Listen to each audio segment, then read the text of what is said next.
बऱ्याच महिलांना प्रेग्नन्सी मध्ये केसर खावं की नाही हा प्रश्न पडतो. आज आपण याबद्दल सविस्तर माहिती घेऊया. पहिला प्रश्न हा येतो की कधीपासून केसर खायला सुरुवात करावी. तुम्ही प्रेग्नन्सी मध्ये तिसरा महिना संपल्यानंतर चौथ्या महिन्यापासून केसर खाण्यासाठी सुरुवात करू शकता. पहिले 3 महिने गर्भस्थिर होत असतो, या काळामध्ये केसर खाणे टाळावे. केसर खाल्ल्याने काय फायदे होतात ते आपण आता पाहूयात. याचे 6 फायदे आहेत. पहिला फायदा, मळमळ आणि जर उलट्या होत असतील तर त्याचा त्रास कमी होतो. दुसरा फायदा आहे मानसिक शांतता मिळते, तणाव कमी होतो. तिसरा फायदा आहे जे मूड स्विंग्स होतात ते कमी होतात. रक्तभिसरण यामुळे सुधारते. बाळाची हालचाल सुदृढ होण्यासाठी केसर खाल्ल्याने मदत होते. अपचनाचा त्रास कमी होतो. बाळाची आणि आईची त्वचा उजळते. नैसर्गिकरित्या चेहऱ्यावर एक आईच्या तेज येते. आता आपण पाहूया केसर कधी, कसं आणि किती प्रमाणात खावं.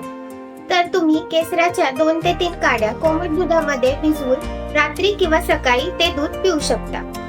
गरोदर स्त्रियांनी आठवड्यातून 2 ते 3 वेळा केसर दुधात टाकून घ्यावे.